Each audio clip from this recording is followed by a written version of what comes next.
Hello everybody and welcome to the Animation Podcast, a weekly podcast about all things animation brought to you by FilmBook. My name is Mathieu Brunet, but some of you may know me as AniMat from my YouTube channel, ElectricDragon505, home of web series that are all about animation, including Animation Look Back and AniMat's reviews.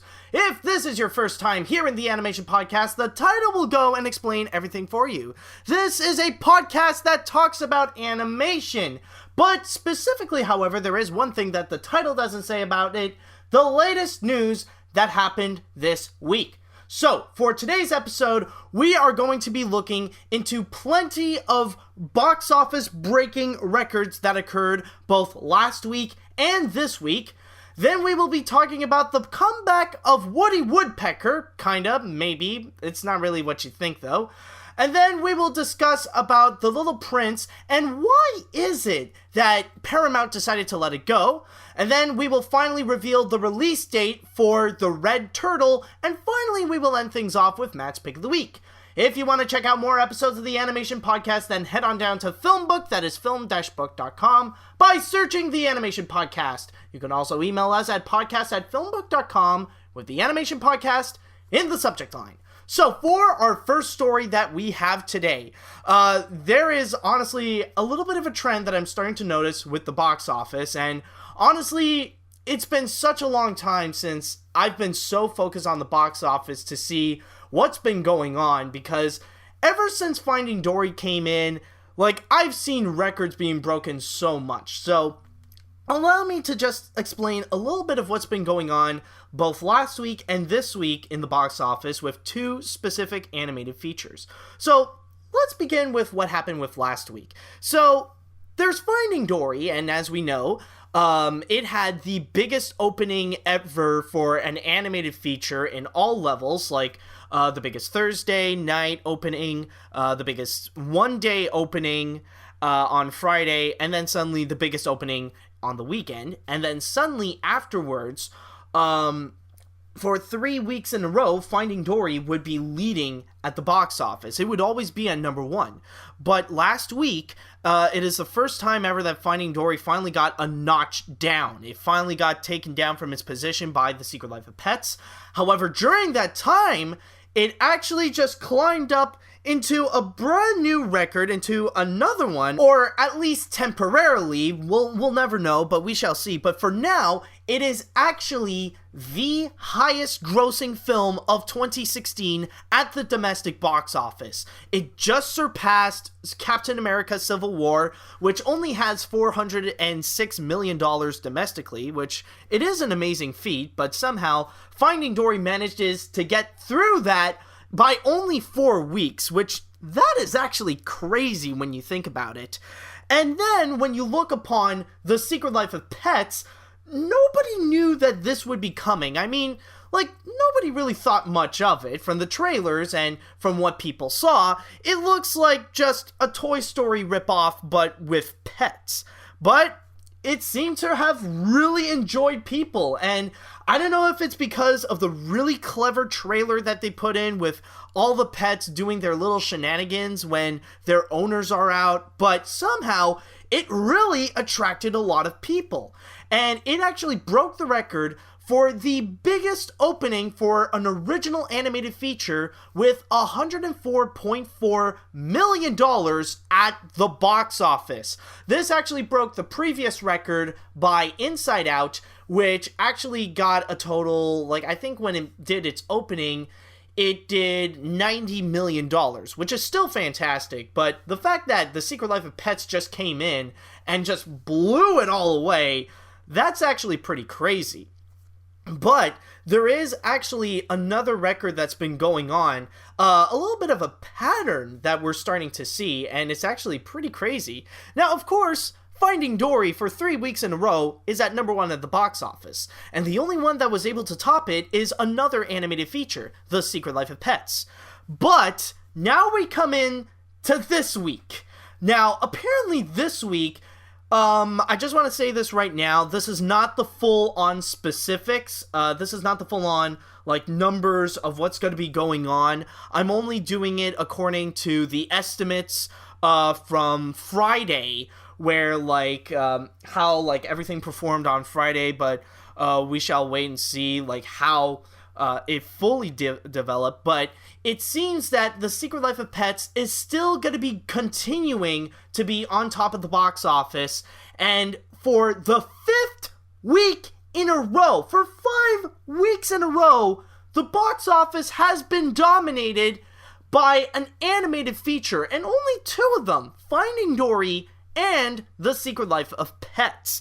And honestly, and at the same time, but that's not all, there is actually another record that I don't really see a lot of people talking about, but it looks like with Finding Dory, even though, like, now it's, like, starting to be a little bit slow, but in terms of the domestic box office, not only is it already the highest grossing film of 2016, but also, it looks like Finding Dory could be the highest grossing animated feature of all time at the domestic box office. It could be highly possible that Finding Dory could actually beat Shrek 2 for that spot. Shrek 2 actually has $441 million.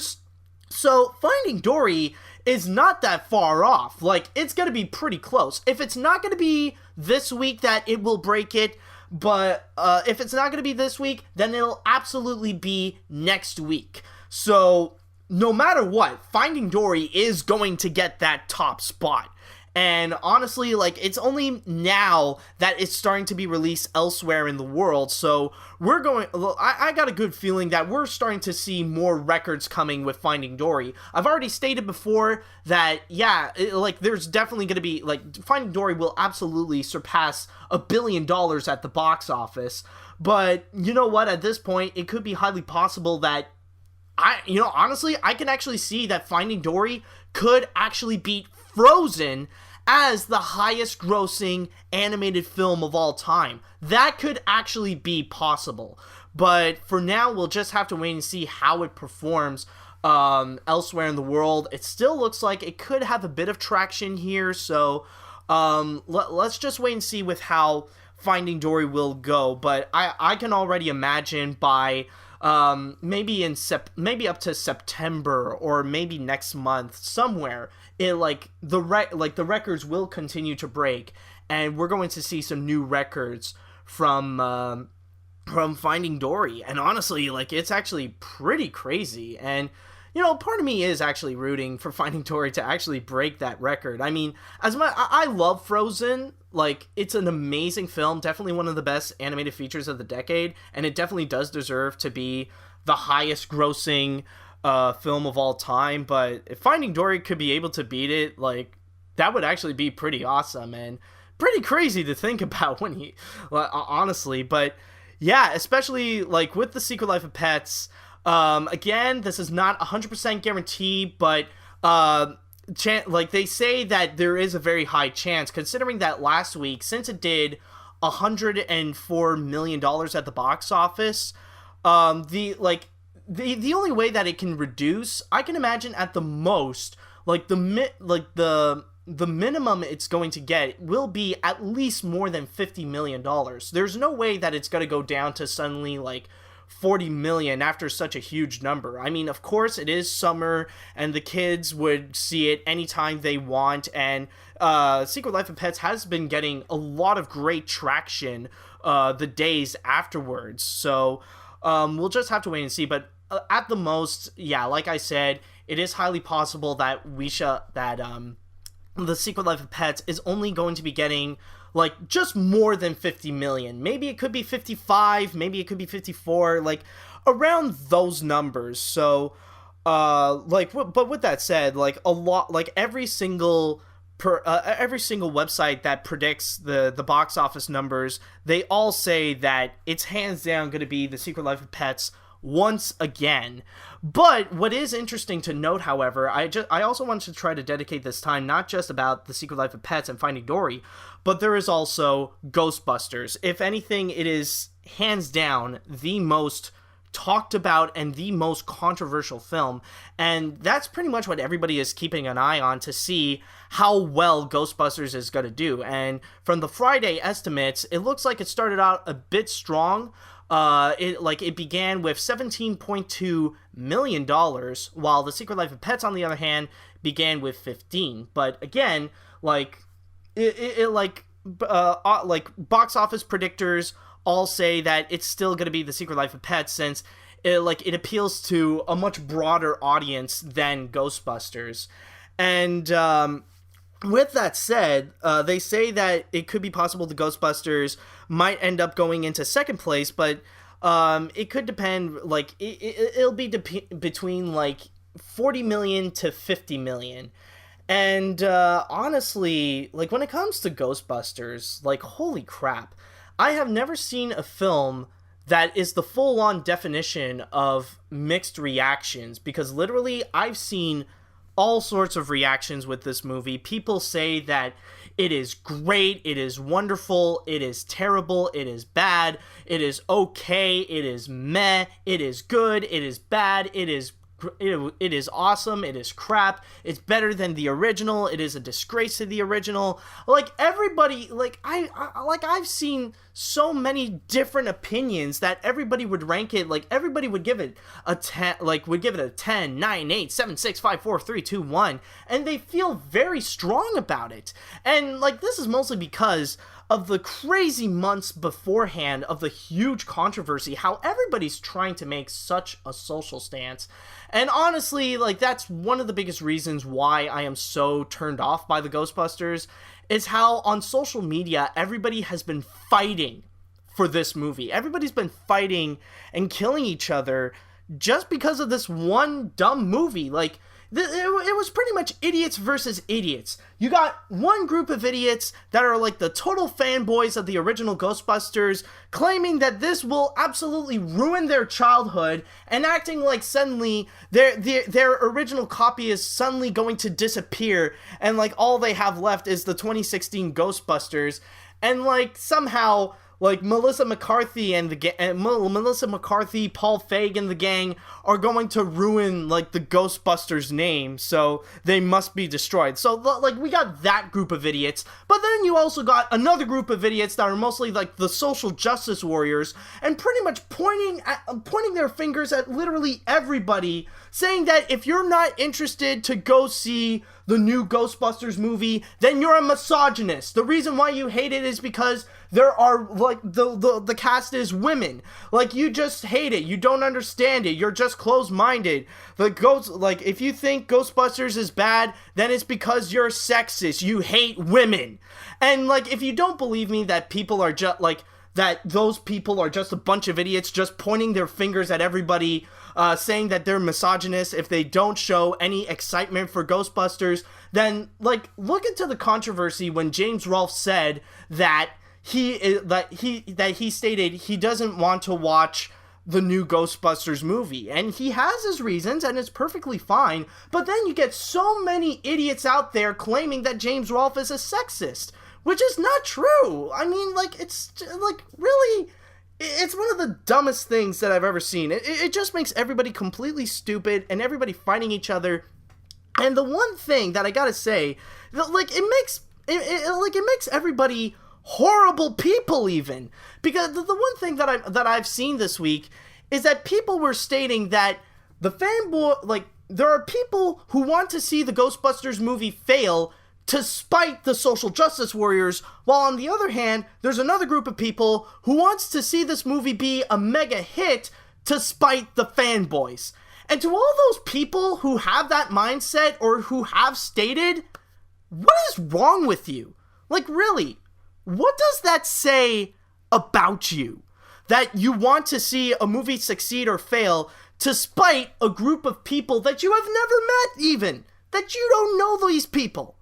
Really? That's just, that's one of the dumbest things. Honestly, for me, the reason why I want to see a movie succeed or fail is because the quality of the movie itself. If the movie did a good job at being a movie, then I would totally wish to see success on it. A good example is Zootopia. That definitely deserved to be a billion-dollar movie. It is very well crafted. It's beautifully animated, a wonderful cast, great directing, a great message. Everything about it is great. While something like Ratchet and Clank, on the other hand, deserves to be a box office bomb, and Rainmaker deserves to lose money on it for releasing such a poor product. You know, that's how it is. Now, of course, there are some injustice in the world. Sometimes there are great movies that end up being box office bombs, and there are crappy movies that do end up being, ranking up so much money at the box office. It does happen. But honestly, if you're gonna be judging a movie, like, if you're hoping, like, for the success or the failure of it based on the opposition group of people and just to see them angry, honestly, that you gotta really think about yourself. Like, really think about who you are, is what I'm saying. But anyway, so that's pretty much something that I want to at least let out regarding Ghostbusters. But regarding on how Ghostbusters is doing, it's still very fascinating how it's going to perform at the box office, because, like, as you guys may know, Sony has been stupidly hyping it up for themselves. Like, they're like, no joke, one of the producers actually went out and said, like, oh, this series, like, Ghostbusters is going to be endless and people are going to be demanding more and more and more. And no, and like I said before, this is not, like, I'm not just saying that to make Sony look crazy. This is a quote from an actual producer. You can actually go and look it up. And the thing is that, like, they really want to turn Ghostbusters, like, the thing is that they want to make like, what Sony is to Ghostbusters, they want to have it like what Disney is with Star Wars. They want to have it like a major ongoing series, and they're already planning so many things, especially with Sony Pictures Animation. Like, they may have a few ideas of other movies down the line, but one thing that we know is that they want to make an animated feature with Sony Pictures Animation. I think it's about the perspective of the ghosts, and I heard that it could be possible they're going to bring in the director of those Clash of Clans commercials, which that I don't really get. And then at the same time, there is also the recently announced Ghostbusters Ecto-Force, which is going to be an animated series, which they're aiming to be released in 2018. However, the one thing that I pray for Sony to have is that if they have a plan B, because the thing is that Ghostbusters, if this is an expensive movie for Sony, the budget alone for this film is actually is said to be less than 150 million, and, like, this is most likely not counting the heavy marketing that they put into this film. And if it's said, like, what the predictions say is true, like, if it only ends up being at least, like, between 40 to 50 million dollars on its opening alone, then, like, honestly, I don't really see it that much be a big hit. Like, it doesn't look like it's going to be, like, the big standout movie, like, the big standout blockbuster movie of the summer. Like, honestly, I just can't, to be honest. I just can't. Like, as I previously stated, there's a very high chance that The Secret Life of Pets is going to be dominating the box office once again. So if it fails, does Sony have a plan B? Because they seem so focused to for this to be such a big hit. And we know, I'm sure we all know for a fact how Sony is completely desperate for a franchise. Like, they need one, or else, like, the whole Sony Pictures name is going to be pretty much over. Like, they're down to the point that they need to recycle their old material. Not just Ghostbusters, but also, they even lost Spider-Man, they can only do, like, they can only work with Marvel with it, so they also have to share the profits with Marvel. And then there's also, they're also rebooting the Smurfs.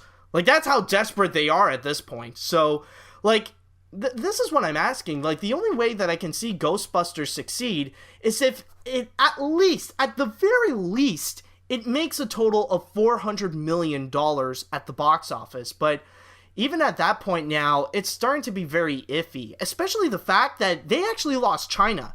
I mean, I don't know if you heard the news, but the new Ghostbusters movie, they're not allowed to release it in China because because it has like all these ghosts and stuff like that. You're not allowed to show any movies that contain like superstition in China. So like they pretty much lost that market right there. So if like the thing is that if Sony if Sony ends up losing money, what then? Like are they pretty much going to drop everything with Ghostbusters? Like, do they have a plan B is what I'm asking, because they seem so focused to make Ghostbusters such a huge franchise. But if it ends up being something that, like, if it came and went and nobody's really asking for more, what then? I mean, this could seriously damage Ghostbusters. And honestly, if that were the case, if Spider-Man would end up being a bit of a disappointment, then like, you know what I mean? Like, if Spider-Man Homecoming does not meet people's expectations, then like this could even be the end of Sony Pictures in its entirety. And not only that, but on top of that, like I talked to this with some friends of mine, and one of my friends actually said it best that there's a very high chance that this Ghostbusters could end up being the next Amazing Spider-Man, where Sony is trying to make it big, but it ends up falling in their face so badly. Like, they just end up losing money and they have no road to go. So yeah, that's pretty much what I'm asking is, do they have a plan B if Ghostbusters failed? If not, well then, yeah, they got some massive issues to fix up. But yeah, so overall, that's pretty much what's going to be going on with the box office. But, oh, and also, there is one more thing I want to mention that, okay, so it's been 5 weeks that animation has been dominating the box office. Is it going to continue? And to that, I shall say, yeah, most likely not, to be honest, because next week is going to be a movie that is pretty much, I know for a fact, is going to be dominating the box office. It'll completely overshadow movies like The Secret Life of Pets, and especially Ghostbusters, is going to be Star Trek Beyond. That, I know, is going to be the first live-action summer blockbuster, and especially with how Anton Yelchin has unfortunately passed away, like, it's going to be a big hit. This is going to be one that people are gonna go check out, and it's going to really, like, if anything, that could be what will really screw up Ghostbusters. And I don't think it's going to screw up, like, the other animated films. But, yeah, like, that one is definitely going to triumph. That, like, Star Trek Beyond is going to be the reason why it's, like, we're only going to have 5 weeks in a row for animation to dominate the box office. Yes, I know technically at the same time they're also going to release Ice Age Collision Course, but are you guys crazy to think that that movie is going to be winning the box office? Like, honestly, I would actually be surprised if it would actually make a lot more than The Secret Life of Pets. Yes, even on its 3rd week. So, yeah, there's no, like, I do not have any single hope for Ice Age Collision Course. But yeah, that's pretty much my whole retrospective on the summer pretty much on the summer box office. So let's see how it goes for next time, and who knows, maybe in the future we will see if we can get another week where it's going to be nothing but animation dominating the box office. Okay, so for our next story, we got the comeback of a popular animated cartoon character. Now, for the longest time, of course, we know about classic characters like Mickey Mouse and Bugs Bunny, but then there are other ones as well, like Popeye, and of course there is Woody Woodpecker. Now, the Woody Woodpecker is not necessarily as big as Mickey or Bugs, but he is definitely recognizable, especially with the laugh of you know, with that. And I'm sure a lot of people have at least seen one Woody Woodpecker cartoon, but he is still a recognizable character. But after all these years, Universal is finally going to be bringing Woody Woodpecker back on the spotlight. Universal is finally going to make a live-action CGI hybrid movie of Woody Woodpecker. But there is a catch to it. There is a massive catch to it. If you think you guys are going to be getting it, no, you're not. because this movie is going to be made exclusively for Brazil. Why? I have no idea, but the big reason is because like one of the big things is that they actually hired some Brazilian actors and actresses that are much more well known there, like Thalia Ayala, who's very well known in Brazil but not much in the U.S. And also they got I think they got another one. Where is his name? Yes, Timothy Amundsen. Yeah, Timothy Amundsen. So some of you might be wondering, so if that were the case, what's going to be the plot of Woody Woodpecker, this Woody Woodpecker movie? Well, apparently, this is going to be more of your stereotypical nature movie, where basically Woody Woodpecker is in his forest, things are going well, but suddenly there's an evil villain named Lance Walters. Get it? He wants to pretty much chop down the forest, but there's also his girlfriend, played by Thalia Ayala, who is pretty much going to be the helper. So with that, so yeah, pretty much that's the whole plot.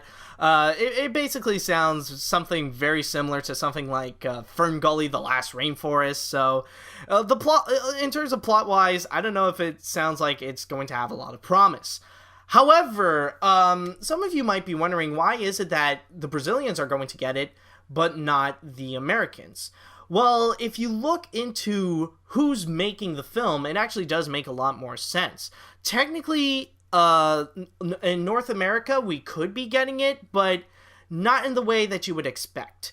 We could actually be getting it only on, like, as a straight-to-DVD film, because this is actually made by Universal 144, I don't know how you say it, Universal 1440 Entertainment, which is actually a division of their home entertainment, and secondly is their director, who has solely made straight-to-DVD films. Straight-to-DVD sequels, to be precise. And I'm talking, of course, of Alex Zam. Now, of course, Alex Zam actually has a really cool name, but the thing is that what's not cool is actually the movies that he has done. Keep in mind, we're talking about the same maker of Inspector Gadget 2, Beverly Hills Chihuahua 2, and recently, Jingle All the Way 2.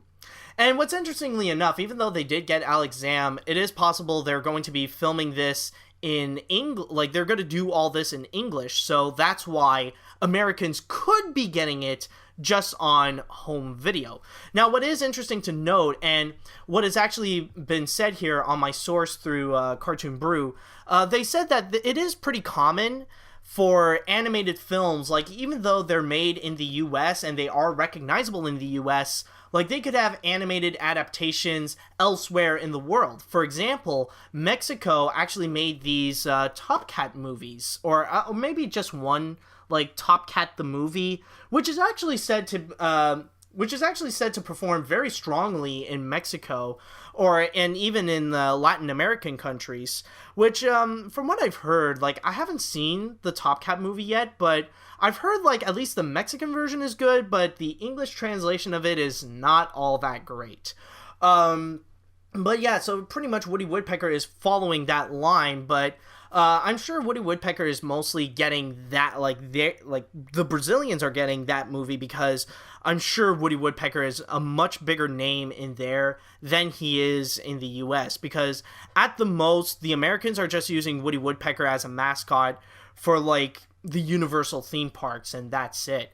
What is actually worth interesting to mention is that apparently, going back in my source at Cartoon Brew, saying that apparently Illumination Entertainment wanted to make a Woody Woodpecker movie, saying a few years ago, Secret Life of Pets maker Illumination Entertainment was trying to jumpstart a Woody Woodpecker feature. Silicon Valley co-creator John and David Krinsky were attached as writers to that version. No word on where that ended up, but it sounded far more intriguing than this low-rent revival. Which honestly, when it comes to Woody Woodpecker, you know, I would like to see him make a comeback. I remember as a kid, I had a VHS of, like, some of the like a few of the classic Woody Woodpecker cartoons, including his first one where Mel Blanc provided the voice. And like it would be interesting to see him come back, come back on the big screen, make him a household name once again, like go back in the ranks as Bugs Bunny and Mickey Mouse. But for now, we only regard Woody Woodpecker as just one of those classic cartoons, and that's it. Rather, if Universal will be interested to fully bring back Woody Woodpecker, I don't know. But maybe they're just going to do like a small step with this little film. But yeah, honestly, like if Illumination Entertainment could actually go and make a Woody Woodpecker film, that would actually be fantastic. I mean, with the Despicable Me films and the Secret Life of Pets movie, they've already proven that they can make great humor and they can make great characters. So it would be a perfect fit for them to actually make Woody Woodpecker. Or better yet, actually, now that they do own DreamWorks, maybe they could actually make the Woody Woodpecker movie. You never know. That could be a pretty interesting idea. But honestly, I would love to see the big comeback of Woody Woodpecker. But in this version, I'm not 100% sure. But for now, we'll just have to wait and see when the movie will be released in Brazil on October 2017. Okay, so for our next story, we have something a little bit interesting to talk about, and that is regarding The Little Prince. Now, just around the corner, The Little Prince will finally be released in the US on Netflix on August 5th.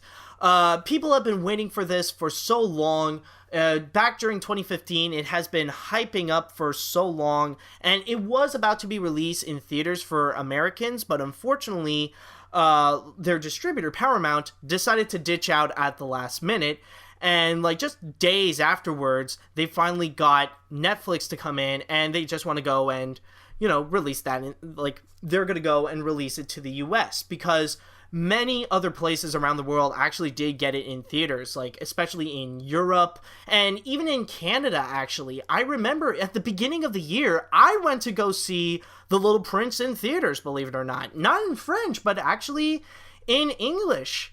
But it seems that an article on IndieWire actually did explain a bit to why is it that Paramount decided to let go on The Little Prince? Because it seems that it has a lot of promise. Everybody has been anticipating for it. Everybody loves the beautiful blend of computer animation and stop motion, where like they would tell the original story. So what gives? Well, apparently there, according to this article, there are two massive reasons to why. Number one, very interestingly enough, is actually because of Anomalisa. If you guys remember in the last animation podcast, I actually discussed how Charlie Kaufman seems to be really bummed over the fact that Anomalisa is really not that popular anymore and nobody really seems to talk about it. But this is also the case of how Anomalisa was released in theaters by Paramount, finally giving a chance for audience to, like a public audience to check it out during the days that there was the big award buzz, and Anomalisa seems to always be there right next to Inside Out for Best Animated Feature. But unfortunately, it made very little money at the box office. I'm sorry to say this, but Anomalisa actually made less money at the box office than Norm of the North did. So with that said, it did actually get a little bit of a distaste for animation. For Paramount, they have a little bit of a distaste for animation soon afterwards, thinking that, yeah, maybe they're not going to make much profit in terms of animated films. I mean, sure, they did a pretty good job with the SpongeBob movie, Sponge Out of Water, but it's been a while since they've really went into the game, and I mean, the last time that they fully entered into the animation competition was back in the days when they had DreamWorks Animation, and afterwards, they only wanted to try out their own things with stuff like Rango. But I don't know, they technically do have their own animation studio, but they're not really doing much with it. Yeah, so pretty much they're really not, because of that, it kind of really turned them off a bit, so they decided to let go of The Little Prince. And the second reason would actually be because it's not fully their movie. And this actually is the same thing with Anomalisa, because technically with Anomalisa, it's not made by Paramount per se. Like, this is an independent film that they picked up from the festivals and decided to release it in theaters. This is pretty much the same case with The Little Prince. This was made independently with some French animation studios and also some Canadian animation studios on top of that, and their job is only to go and distribute it. But also, because of the Anomalisa's failure, they realized that this strategy doesn't necessarily work, so they decided to pretty much let this one go, considering that they don't really want to take the major risk. Especially, and another factor that I want to mention is actually because of the release date. If you guys recall, this movie was originally going to be released in the middle of March.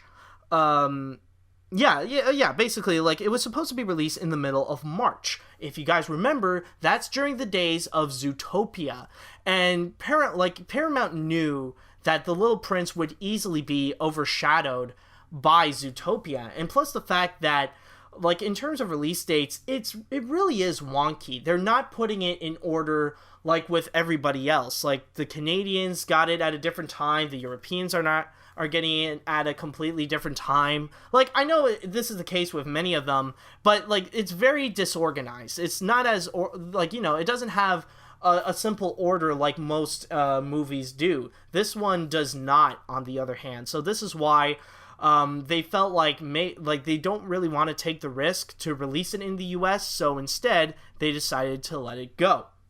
And finally, this is why Netflix came in and they want to grab onto The Little Prince.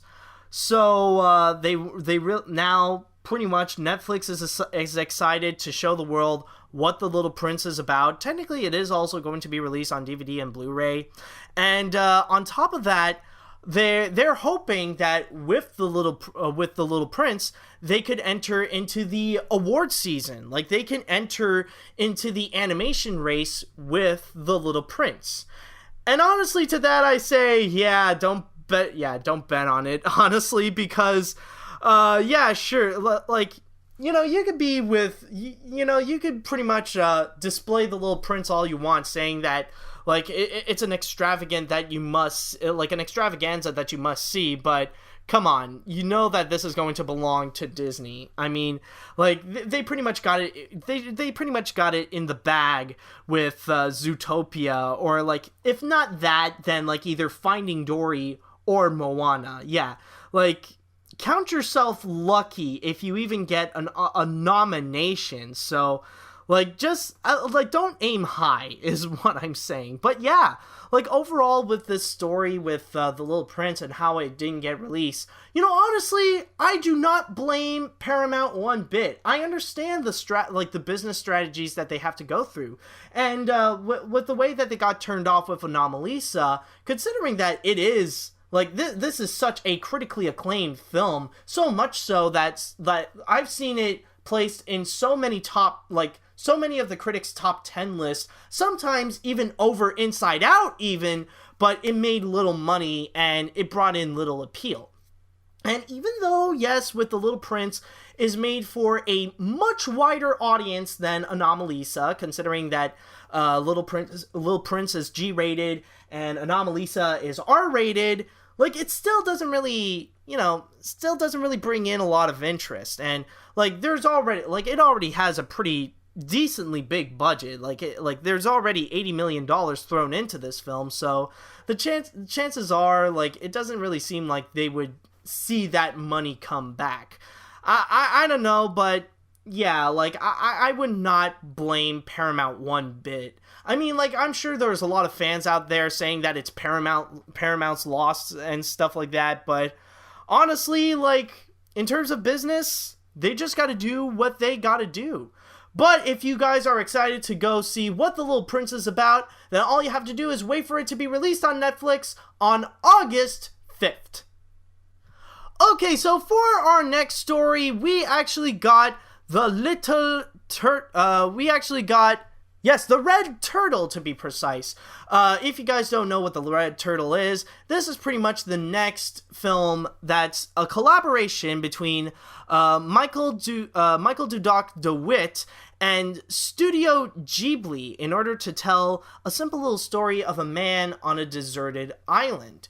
And so far, it has been receiving massive praise. And in fact, from Deadline, Deadline actually describes the film saying, the dialogue-free picture centers on a man shipwrecked on a tropical island inhabited by turtles, crabs, and birds. When he builds a wooden raft, he is confronted with a red turtle.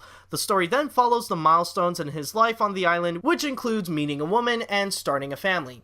And like I said before, this actually received massive praise from from people, like especially when it premiered at the 40th annual Annecy International Animation Film Festival, and even at Cannes it actually won the special jury prize. So this is pretty much pretty big.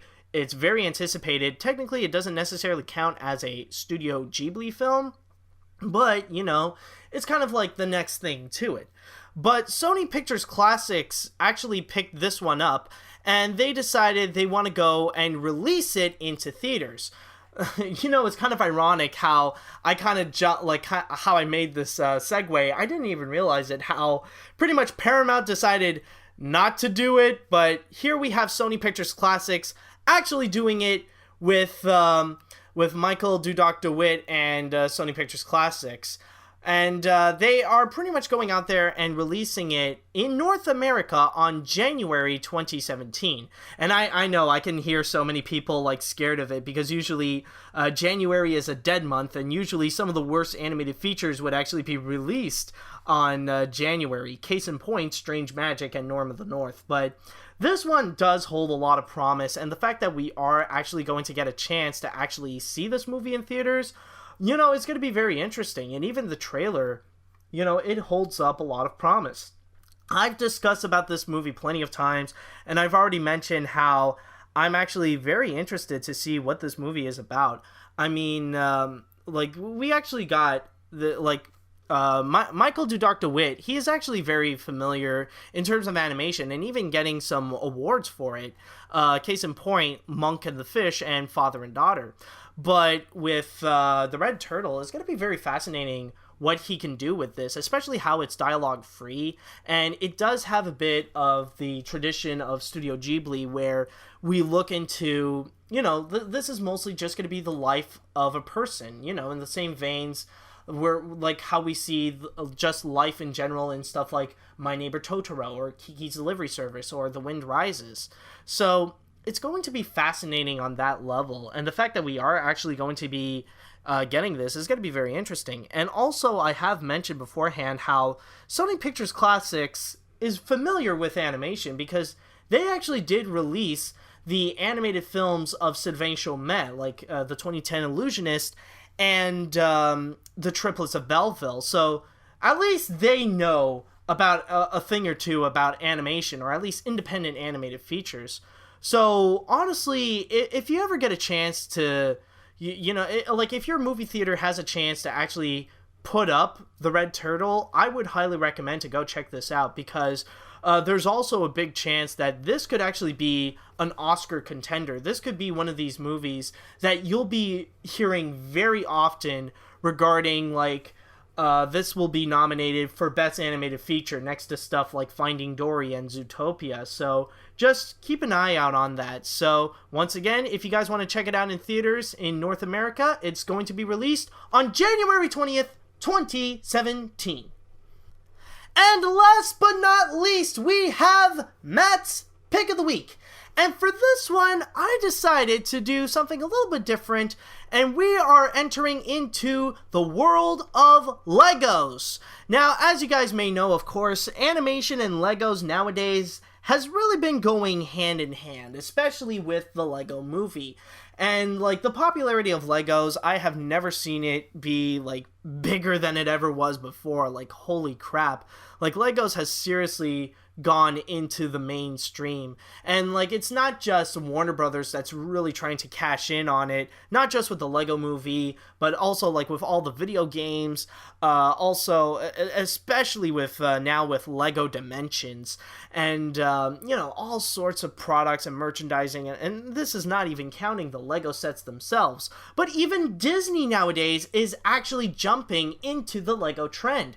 Recently they have announced they are going to be making a Lego Star Wars series, and even now they're actually releasing some Lego Disney products. Like now you can actually get some figurines of some Lego figurines of characters like Mickey, Minnie, Captain Hook, Ursula, Alice, Tinkerbell, and all those characters. So pretty much you can get them individually. Like, you could get them in these mysterious baggies and collect them all and all that stuff. But now Disney has officially announced that they are going to be releasing la crème de la crème of Lego Disney products. This is going to be like the big set in terms of Lego Disney products, and they are going to be releasing the Lego Disney Castle, which basically is a Lego recreation of Cinderella's castle at the Magic Kingdom in Walt Disney World in Orlando, Florida, and also Cinderella's castle in Tokyo Disneyland. So it's pretty much a perfect recreation of it, and looking at it now, it actually looks phenomenal. Now, it's not just, like, not only are you going to have the castle itself, but it's also very interactive. You can see on the side, like you can turn it around, and you see in the back, there's, like, so many different rooms. If I can go into my source here from Inside the Magic, it says here, that, like, in terms of the rooms that they have, Castle main building first floor features the main hall with large archery doorway, mosaic floor tilings, ornate chandelier, suits of armor, shield decorated walls, grandfather clock, floor standing vase with buildable flower elements, magic carpet, and golden lamp. Castle main building second floor room features buildable dark blue curtains with curtain pole, ornate buildable candelabra, rose, and glass case element. Castle main third floor features a chest with book of spells, mop and bucket with elements, and access to the main floor to the main tower's second floor. Castle main building fourth floor bedroom features a detailed bed with decorative golden headroom elements. Main tower's first floor kitchen features large red brick patterned stove, workbench, buildable broom, pumpkin, plus pots, pans, and assorted kitchen and food elements. Main tower's second floor room includes spinning wheel and access to castle main building third floor. Main tower third floor room features a chest containing brush, scissors, lock of black hair elements, plus balcony with 2 stud shooters for a fireworks display function. Main tower fourth floor features a golden mirror plus red apple and glass vase element. Main tower fifth floor features a window bench with arched window, and also includes 2 frogs and a golden crown element. So as you can tell, this features so many little nods to many different Disney movies, including Snow White, Cinderella, Sleeping Beauty, and so much more. And this will also include little Lego figurines of Mickey, Minnie, Donald, Daisy, and Tinkerbell. However, this will come at a cost. This will definitely come at a cost. Now, before I get into that, actually, if you guys want to know about the measurements, it says that it's going to be 29 inches high, 17 inches wide, and 12 inches deep. But the price, oh god, the price is the price is one of the scariest things I've seen about this thing. If you guys want to go and get this Lego set, it's going to cost you freaking $350. And I'm sure that's $350 US, so in Canadian it could be like $400. $350 for this entire set. And my god, honestly, this is one of my biggest problems with Legos, honestly, is that nowadays they are much more expensive than they used to be. Like, I remember when I used to be into Legos, they were never this expensive. Like, I even remember after watching the Lego movie, Like, I enjoyed it, and I was thinking to myself, you know what, I want to go and get, a Lego set of Metalbeard. You know, because honestly, he's actually one of my favorite characters. Of course, everybody's gonna have Emmett, Batman, and Unikitty, but honestly, I'm more of a Metalbeard kind of guy.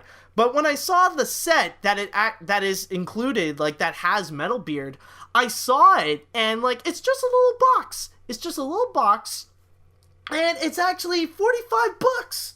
45 bucks! It's insane! I kid you not. And even if you want to get, like, the Lego set, like, just the Lego figurines of the Disney characters, like, they're, like, 12 bucks each. Or, like, maybe you get, like, a set or something like that, but it's, like, it's just crazy, to be honest. Like, they're so expensive. And I remember back in the days when I used, like, right now I am actually a retired Bionicle collector, but I remember back in the days when I was collecting Bionicles, they were not that expensive.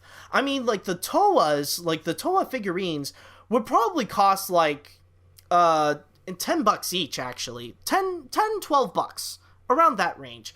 Nowadays, like, they actually brought back Bionicles, but the regular Toas actually cost between 18 and 20 bucks, and, like, they also come with, like, the smaller forms, and those are, like, 12, 14 bucks, honestly. Like, they've really jacked up the price on Legos, and it's ridiculous. And don't even get me started on, like, the big sets. Like, if you want to go and get a set of, like, you know, if you want to build the Death Star, or the Star Destroyer, or you want to build an X-Wing, or build, like, this giant elaborate set, it's going to cost you, like, hundreds of dollars. I'm surprised that there has yet to be a Lego set that's in the 4-digit range. And it's honestly insane. Like, you know, to be very honest, I would love to have the Cinderella castle. It looks phenomenal, but honestly, I'm not going to pay, like, 350 bucks for a Lego set. Like, it's honestly just ridiculous. It really is. I don't know why it has to be that expensive. Like, it's really cool, but honestly, like, is this what Lego collectors have to do now? They have to shill in so much bucks on this? It's honestly expensive, and it's honestly shocking. But then again, this is coming from the perspective of, again, a retired Bionicle collector.